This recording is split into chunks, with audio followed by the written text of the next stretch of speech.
Okay, now the Illegal Immigration Reform and Immigrant Responsibility Act of 1996 also contained a provision.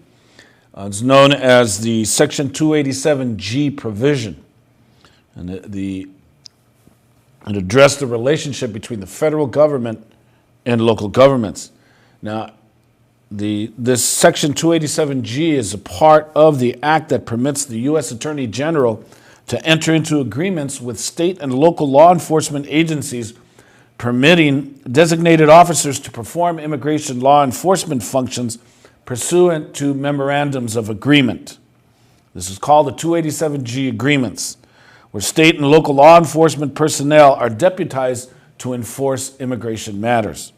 So when that happened, racist city, county, and state administrators are going to take advantage of this provision to go after anyone who looks undocumented.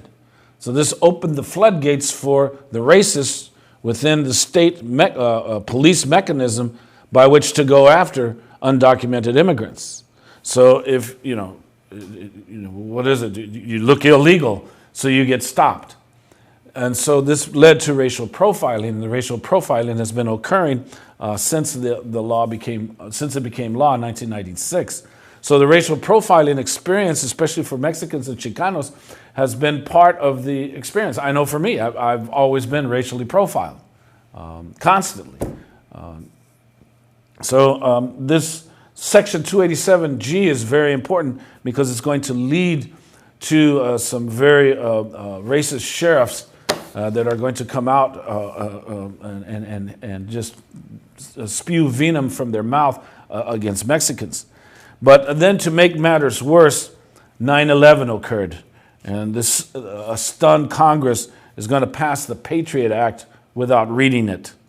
Now, according to immigration laws, the USA Patriot Act is an acronym that stands for Uniting and Strengthening America by providing appropriate tools required to intercept and obstruct Terrorism Act of 2001. Now, this granted American law enforcement unprecedented rights to gather intelligence and abridge civil liberties in the face of the terrorist threat to the United States. The Patriot Act was passed by Congress by overwhelming margins in 2001, even though they didn't read it.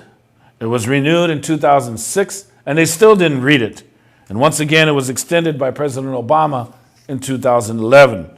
Now, Section 412 of the last version of the anti-terrorism legislation permits indefinite detention of immigrants and other non-citizens. Now, the misdemeanor violation of crossing the border without proper documentation always and still is a misdemeanor violation. It's now turned into a terrorist act, as if these workers are the terrorists.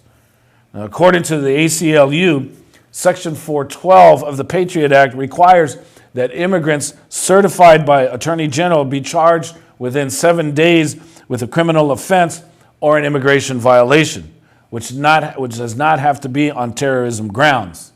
So this allows, again, for the Immigration and Customs Enforcement Agency, especially those agents who have been trained in their prejudicial attitudes or in the prejudices of and the nativism of American society, to go ahead and just go after the people that they have learned to hate. But immigrants who are found not to be deportable for terrorism, but have an immigration status violation, such as overstaying a visa, can face indefinite detention if their country refuses to accept them. The detention would be allowed on the Attorney General's finding of reasonable grounds to believe involvement in terrorism or activity that poses a danger to national security, and detention could be indefinite upon a determination that an individual threatens national security or the safety of the community or any person. So that's the Patriot Act. The Patriot Act is very important because it led to the increasing militarization of the border, as if now being undocumented became a terrorist feat. But it is within this hysteria